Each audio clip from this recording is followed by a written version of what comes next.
Welcome to ട്രൈഡൂട്ട്. നമുക്ക് ഇന്നത്തെ bit കോയിന്റെ price movement analysis ഒന്ന് നോക്കാം. അതിനുവേണ്ടി എടുത്തിരിക്കുന്ന വൺ ഡേ ചാർട്ടാണ്. വൺ ഡേ ചാർട്ടിലെ പ്രധാനപ്പെട്ട ഏരിയാസ് മാർക്ക് ചെയ്യേണ്ടതുണ്ട്. നോക്കിയാൽ കാണാം മാർക്കറ്റ് വളരെ സ്ട്രോങ് ആയിട്ടുള്ള ഒരു സപ്പോർട്ട് ഏരിയയിലേക്ക് ഇറങ്ങി വന്നതിന് ശേഷം കഴിഞ്ഞ കുറേ നാളുകളായിട്ട് ഈ ഒരു ഏരിയയിലേക്ക് റീടെസ്റ്റും കാര്യങ്ങളെല്ലാം നടന്നുകൊണ്ടിരിക്കുകയാണ്.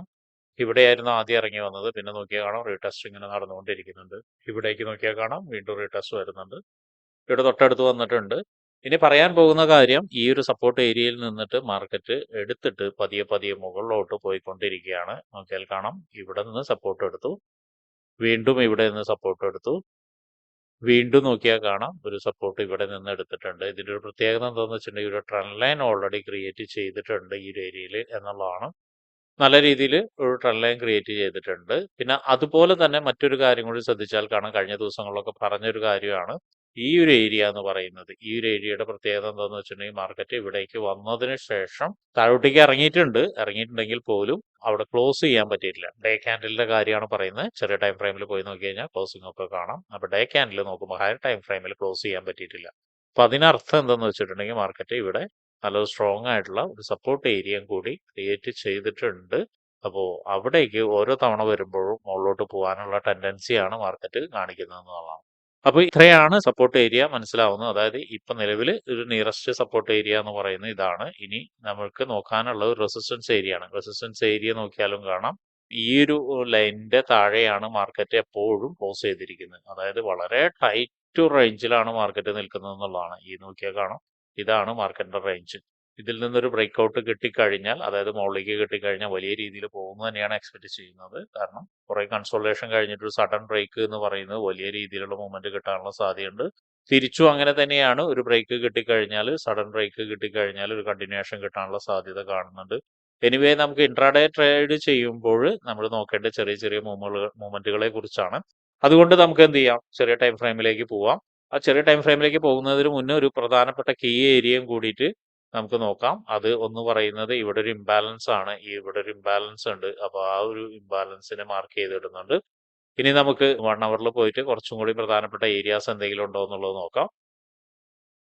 1 അവറിലേക്ക് വരുന്ന സമയത്ത് നമുക്ക് മനസ്സിലാവുന്ന ഒരു കാര്യം എന്താണെന്ന് വെച്ചാൽ, മാർക്കറ്റ് നേരത്തെ പറഞ്ഞ പോലെ തന്നെ ഈ ഒരു റെഡ് ലൈൻ ആയിരുന്നു ഒരു സപ്പോർട്ട് ഏരിയ എന്ന് പറഞ്ഞത്. അതിന്റെ മുകളിലാണ് മാർക്കറ്റ് കുറെ കാലമായിട്ട് ട്രേഡ് ചെയ്തുകൊണ്ടിരിക്കുന്നത്. അതായത് ഹയർ ടൈം ഫ്രെയിമിൽ ട്രേഡ് ചെയ്തുകൊണ്ടിരിക്കുന്നത് എന്ന് പറയുന്നത്. ഇന്നലെയും മാർക്കറ്റ് എന്ത് ചെയ്തിട്ടുണ്ട്, താഴോട്ടേക്ക് ഇറങ്ങിക്കഴിഞ്ഞ് മുകളിലോട്ട് കയറിപ്പോയി വീണ്ടും ആ റെഡ് ലൈനിൽ സപ്പോർട്ട് എടുത്തിട്ട് വീണ്ടും മുകളിലോട്ട് പോകാനുള്ള ഒരു ശ്രമം നടത്തുന്നുണ്ട്. നോക്കിയാൽ കാണാം ഓരോ തവണ മാർക്കറ്റ് മുകളിൽ പോകുന്ന സമയത്തും ക്യാൻഡിൽ ക്രിയേറ്റ് ചെയ്യുന്നത് നല്ല ബുള്ളിഷ് ക്യാൻഡിലാണ് ഇവിടെ ക്രിയേറ്റ് ചെയ്യുന്നത്. ഇവിടെ ഒരു ബെയറിഷ് ക്യാൻഡിൽ ഉണ്ടായിരുന്നു, പക്ഷെ അതിനെ ബീറ്റ് ചെയ്യുന്ന രീതിയിലുള്ള മറ്റൊരു ബുള്ളിഷ് ക്യാൻഡിൽ ക്രിയേറ്റ് ചെയ്തിട്ടുണ്ട്. അപ്പോൾ മനസ്സിലാക്കുന്നത് മാർക്കറ്റ് ഒന്നും കൂടി കുറച്ചും കൂടി മുകളിലോട്ട് പോകാനുള്ള സാധ്യത ഉണ്ട് എന്നുള്ളതാണ്. ഇങ്ങനെ ഒരു ട്രെൻഡ് ലൈൻ വരച്ചു വെക്കുന്നുണ്ട്, നമുക്ക് ഉപകാരപ്പെടുമെന്ന് വിചാരിക്കാം.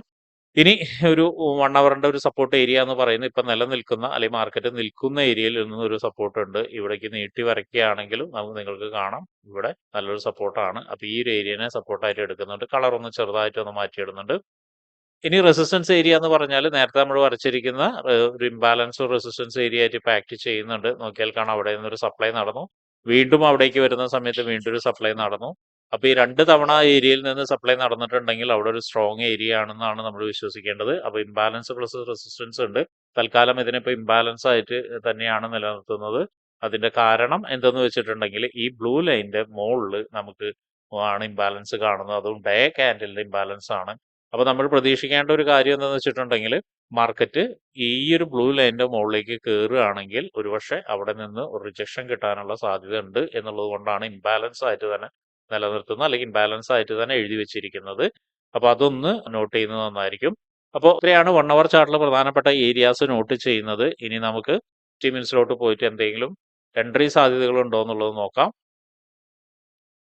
50 മിനിറ്റ്സിലോട്ട് പോകുന്ന സമയത്ത് നമുക്ക് മനസ്സിലാവുന്ന ഒരു കാര്യം എന്താണെന്ന് വെച്ചിട്ടുണ്ടെങ്കിൽ, മാർക്കറ്റ് നേരത്തെ പറഞ്ഞ പോലെ തന്നെ മാർക്കറ്റ് അപ് ട്രെൻഡിലേക്ക് ഒരു മൂവ്മെന്റ് നടത്തിക്കൊണ്ടിരിക്കുന്നുണ്ട്. നോക്കിയാൽ കാണാം ഇവിടെ ഒരു ഇംബാലൻസിൽ വന്നു, മാർക്കറ്റ് ഒന്ന് താഴോട്ടേക്ക് ഇറങ്ങി നല്ല രീതിയിലൊന്ന് ഒരു പുഷ് മുകളിലേക്ക് പോകുന്നുണ്ട്. അതായത് മാർക്കറ്റ് നല്ല രീതിയിൽ പുഷ് എന്ന് പറഞ്ഞാൽ ഓരോ തവണയും നോക്കും, ഓരോ തവണ പുഷ് നടക്കുമ്പോഴും നോക്കിയാൽ കാണാം ഇവിടെ നിന്നിട്ട് എന്ത് സംഭവിച്ചിട്ടുണ്ട്, മാർക്കറ്റ് വലിയൊരു എൻഗൾഫിംഗ് ക്യാൻഡിൽ തന്നിട്ടുണ്ട്. അതിന്റെ ഒരു കണ്ടിന്യൂഷൻ എന്നുള്ള രീതിയിൽ ഇപ്പൊ നിൽക്കുന്നുണ്ട്. പക്ഷെ നമുക്കത് കൃത്യമായി ഒരു മുകളിലോട്ട് തന്നെയാണ് പോകുന്നതെന്ന് മനസ്സിലാക്കണമെങ്കിൽ ഈ ഒരു ഹൈനെ ബ്രേക്ക് ചെയ്യണം.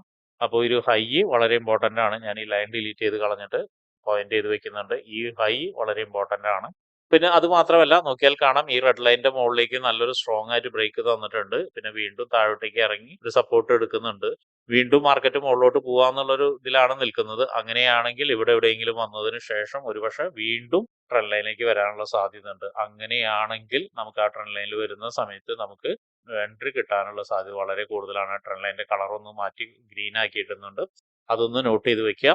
അപ്പോൾ ഈ ഒരു ഏരിയയിലേക്ക് വരുന്നതിന് എൻട്രി കിട്ടാൻ സാധ്യത എന്ന് പറയാൻ ഒരു കാരണം എന്താണെന്ന് വെച്ചിട്ടുണ്ടെങ്കിൽ നോക്കിയാൽ കാണാം ഇവിടെ എന്താണ്, ഇവിടെ ഒരു നല്ലൊരു ബുള്ളിഷ് ക്യാൻഡിൽ തന്നതാണ്, നല്ലൊരു ഡിമാൻഡ് ക്രിയേറ്റ് ചെയ്തതാണ്. അതുപോലെ തന്നെ എന്താണ്, ഇവിടെ ഒരു ഇംബാലൻസും കൂടി ഉണ്ട്. അപ്പൊ ഇവിടേക്ക് വരുന്ന സമയത്ത് എസ്പെഷ്യലി ഈ ഒരു സ്വിങ് ബ്രേക്ക് ചെയ്ത് താഴോട്ടേക്ക് വരുന്ന സമയത്ത് അത്യാവശ്യം മോശമില്ലാത്ത ഒരു റിജക്ഷൻ ക്യാൻഡിലോ അല്ലെങ്കിൽ ഒരു ബുള്ളിഷ് ക്യാൻഡിലോ കിട്ടുകയാണെങ്കിൽ നമുക്ക് ഇവിടുന്ന് ഒരു ട്രേഡ് ഓപ്പർച്യൂണിറ്റി ഉണ്ട്.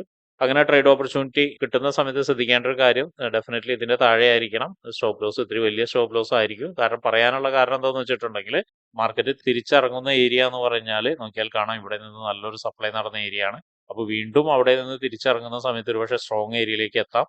അത്യാവശ്യം ഈ ഒരു ക്യാൻഡിൽ സ്ട്രോങ് ആണ്, പക്ഷെ അൺഫോർച്ചുനേറ്റ്ലി അത് ബ്രേക്ക് ചെയ്തിട്ടുണ്ടെങ്കിൽ ഒരുപക്ഷെ ഈ ലോയിനെ എടുക്കാനായിരിക്കും മാർക്കറ്റ് വരുന്നുണ്ടാവുക. ലോയിനെ എടുത്തിട്ടായിരിക്കും പിന്നെ പോവുക. അപ്പൊ അതുകൊണ്ട് തന്നെ ആണ് പറഞ്ഞത് ഇതിനെ താഴെയായിരിക്കണം സ്റ്റോപ്പ് ലോസ് എന്ന് പറഞ്ഞത്. അല്ലെങ്കിൽ നല്ലൊരു ക്യാൻഡിൽ പാറ്റേൺ ഇവിടുന്ന് കിട്ടണം. അങ്ങനെ ക്യാൻഡിൽ പാറ്റേൺ കിട്ടുകയാണെങ്കിൽ ആ ഒരു പാറ്റേൺ കിട്ടിയ ഒരു സിങ്ങിന്റെ താഴെ വേണമെങ്കിൽ സ്റ്റോപ്പ് ലോസ് വെക്കാം. ഇനി ടാർഗറ്റ് എന്ന് പറയുന്നത് ഈ ഒരു ലെവലിലേക്ക് തന്നെ നമുക്ക് വെക്കാം. ഇതിന്റെ മുകളിലോട്ട് വെക്കാതിരിക്കുകയായിരിക്കും ഒരു കണക്കിന് നല്ലത്. കാരണം എന്തുകൊണ്ടാന്ന് വെച്ചിട്ടുണ്ടെങ്കിൽ നേരത്തെ പറഞ്ഞ പോലെ സപ്ലൈ നടന്ന ഏരിയ ആണ്.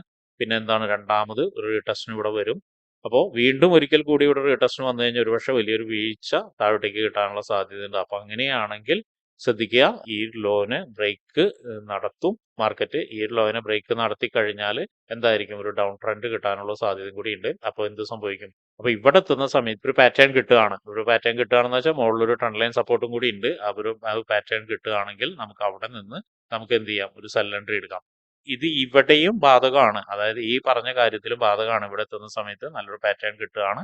ക്യാൻഡിൽ ഇതിന്റെ താഴെ ഈ ഒരു റെസിസ്റ്റൻസിന്റെ താഴെ ക്ലോസ് ചെയ്യാണ്. നല്ലൊരു പാറ്റേണോട് കൂടിയിട്ട് ക്ലോസ് ചെയ്യുകയാണെങ്കിൽ അവിടുന്ന് ഒരു സെൽ എൻട്രി എടുക്കാം. അപ്പൊ അങ്ങനെയാണെങ്കിൽ അതിന്റെ ടാർഗറ്റ്, സെൽ എൻട്രിയുടെ ടാർഗറ്റ്, ഫസ്റ്റ് ടാർഗറ്റ് ഇവിടെ ആയിരിക്കും. ഇതും ബ്രേക്ക് ചെയ്ത് വരികയാണെങ്കിൽ ഞാൻ നേരത്തെ പറഞ്ഞിട്ടുണ്ടായിരുന്നു ഇതിന്റെ താഴെ ഡെഫിനറ്റ്ലി ക്ലോസ് ചെയ്യണം. ക്ലോസ് ചെയ്യാന്ന് വെച്ചാൽ നല്ലൊരു സ്ട്രോങ് ക്യാൻഡിലോടുകൂടി ക്ലോസ് ചെയ്യണം. ക്ലോസ് ചെയ്തതിന് ശേഷമായിരിക്കണം പിന്നെ കണ്ടിന്യൂഷൻ കിട്ടേണ്ടത്. ചിലപ്പോൾ ക്ലോസ് ചെയ്തതിന് ശേഷം നെക്സ്റ്റ് ക്യാൻഡിൽ മുകളിലോട്ട് കയറി പോകും. അങ്ങനെയാണെങ്കിൽ ബൈ എൻട്രി ആണ് ഉള്ളത് അവിടെ നിന്ന്. അതൊന്ന് ഓർമ്മയിൽ വെക്കുക. അങ്ങനെ ഇത് ക്ലോസ് ചെയ്ത് കഴിഞ്ഞാൽ, ഈ ഏരിയ ക്ലോസ് ചെയ്ത് കഴിഞ്ഞാൽ ഡെഫിനറ്റ്ലി ഈ ഒരു ഏരിയ ക്ലോസ് ചെയ്യാനുള്ള അടുത്ത സാധ്യത ഉണ്ട്. അതായത് ക്രോസ് ചെയ്യാനുള്ള അടുത്ത സാധ്യത ഉണ്ട്. ഇനി താഴോട്ടേക്ക് നോക്കി കഴിഞ്ഞാൽ അങ്ങനെ ക്രോസ് ചെയ്ത് വരികയാണെങ്കിൽ മാർക്കറ്റ് ഒരു നല്ലൊരു ഏരിയ എന്ന് പറയുന്നത് ഈ ഒരു ഏരിയ ആണ്. നമ്മൾക്ക് അതൊന്ന് നീട്ടി വരയ്ക്കാം. അപ്പൊ ഇവിടം വരെ എത്താനുള്ള ഒരു സാധ്യത കാണുന്നുണ്ട് മാർക്കറ്റ്. ഇവിടെ ക്രോസ് ചെയ്യുകയാണെങ്കിൽ, ഈ ലൈൻ ക്രോസ് ചെയ്യുകയാണെങ്കിൽ ഇവിടം വരെ എത്താനുള്ള സാധ്യത ഉണ്ട്. അതിന് താഴോട്ടേക്ക് വരുമോ എന്നുള്ളത് നമുക്ക് ഇപ്പോൾ പറയാനായിട്ടില്ല. എന്തായാലും നമുക്ക് പിന്നെ ഇത് വരികയാണെങ്കിൽ ലൈവ് മാർക്കറ്റിൽ ഇരുന്നിട്ട് തന്നെ നോക്കാം. അപ്പൊ ഇങ്ങനെയാണ് ഒരു 3 എൻട്രി ചാൻസുകൾ പറഞ്ഞത്. ഒന്ന് പറഞ്ഞിട്ടുണ്ടായിരുന്നു, ഈ ലൈനിൽ നിന്ന് തിരിച്ചിറങ്ങുകയാണെങ്കിൽ, നല്ലൊരു പാറ്റേൺ ആണെങ്കിൽ തിരിച്ചിറങ്ങുകയാണെങ്കിൽ നമുക്ക് ഈ ബാലൻസ് ബേസ് ചെയ്തിട്ടും ഈ ഒരു ട്രെൻഡ് ലൈൻ ബേസ് ചെയ്തിട്ടൊരു ബൈ എൻട്രി, അതുപോലെ തന്നെ ലൈനിൽ ബ്രേക്ക് ചെയ്ത് മുകളിലോട്ട് പോവുകയാണ് എന്നുണ്ടെങ്കിൽ അവിടെ നിന്ന് നല്ലൊരു കൺഫർമേഷൻ കിട്ടുകയാണെങ്കിൽ നല്ലൊരു സെൽ എൻട്രി. പ്രത്യേകിച്ചും ശ്രദ്ധിക്കേണ്ടത് ഈ ലൈനിന്റെ താഴെ ആയിരിക്കണം. അപ്പൊ അവിടെ നിന്ന് ഒരു സെൽ എൻട്രി നമുക്ക് എക്സ്പെക്ട് ചെയ്യാം. അപ്പോൾ അതിന്റെ ഒരു ടാർഗറ്റ് എന്ന് പറയുന്നത് ഇംബാലൻസിൽ വെച്ചിട്ട് ഒഴിയാം. പിന്നെ അതിനുശേഷമുള്ളത് മാർക്കറ്റിന്റെ ബിഹേവിയർ അനുസരിച്ച് മാത്രം നോക്കുക. പിന്നെ ഒരു സാധ്യത എന്ന് പറയുന്നത് ഇത്തിരി റിസ്കി സാധ്യതയാണ്. എന്നിരുന്നാലും ക്യാൻഡിൽ പാറ്റേൺ അനുസരിച്ച് നമുക്ക് ട്രേഡ് നോക്കാം. ഈ ഒരു ലോയിന്റെ താഴെ നല്ലൊരു സ്ട്രോങ് ക്യാൻഡിൽ ബ്രേക്ക് ചെയ്യുകയാണെങ്കിൽ, ബ്രേക്ക് ചെയ്തിട്ട് ചെറിയൊരു റീടെസ്റ്റ്, വലിയ റീടെസ്റ്റ് എന്ന് വെച്ചാൽ നേരത്തെ പറഞ്ഞ പോലെ വലിയ റീടെസ്റ്റ് എന്ന് പറഞ്ഞാൽ ഒരു എൻഗൾഫിങ്ങോ മറ്റൊരു റിജക്ഷൻ ക്യാൻഡിലോ തന്നു കഴിഞ്ഞാൽ ചിലപ്പോൾ ബൈ എൻട്രിയിലേക്ക് പോകാൻ സാധ്യതയുണ്ട്. അപ്പൊ ചെറിയൊരു വീക്ക് റീടെസ്റ്റ് വന്നിട്ടുണ്ടെങ്കിൽ ഇവിടെ നിന്നൊരു സെൽ എൻട്രി നമുക്ക് എക്സ്പെക്ട് ചെയ്യാം.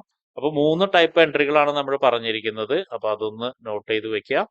അപ്പൊ ഇത്രയാണ് ഇന്നത്തെ ബിറ്റ് കോയിനിലുള്ള എൻട്രി ചാൻസുകൾ. ഇനി മറ്റൊരു ചാൻസ് ഉണ്ട്, ഒരുപക്ഷെ അത് ബ്രേക്ക് ഔട്ട് ആവുകയാണെങ്കിൽ, അതായത് ഈ ട്രെൻഡ് ലൈനും ഈ ഒരു ഇംബാലൻസും ബ്രേക്ക് ഔട്ട് ആവുകയാണെങ്കിൽ, ഇംബാലൻസിൽ എത്തുന്ന സമയത്ത് ശ്രദ്ധിക്കേണ്ട ഒരു കാര്യം കൂടി ഉണ്ട്. കാരണം എന്ന് വെച്ചിട്ടുണ്ടെങ്കിൽ ഈ ഒരു ഹൈനെ ബ്രേക്ക് ചെയ്തിട്ട് ഇംബാലൻസിൽ നിന്ന് വലിയൊരു റിജക്ഷൻ കിട്ടുകയാണെങ്കിൽ ഒരുപക്ഷെ ക്യാൻഡിൽ നല്ലോണം ഇറങ്ങാം. അപ്പൊ അവിടെ നിന്ന് ഒരു സെൽ എൻട്രി കിട്ടാനുള്ള ഒരു സാധ്യത ഉണ്ട്. അപ്പൊ അങ്ങനെ സെൽ എൻട്രി കിട്ടുകയാണെന്നൊക്കെ പറയുകയാണെങ്കിൽ ഏറെക്കുറെ ഇതൊക്കെ ആയിരിക്കും നമ്മുടെ ടാർഗറ്റ്. നോട്ട് ചെയ്യുന്നത് നല്ലതാണ് അത്.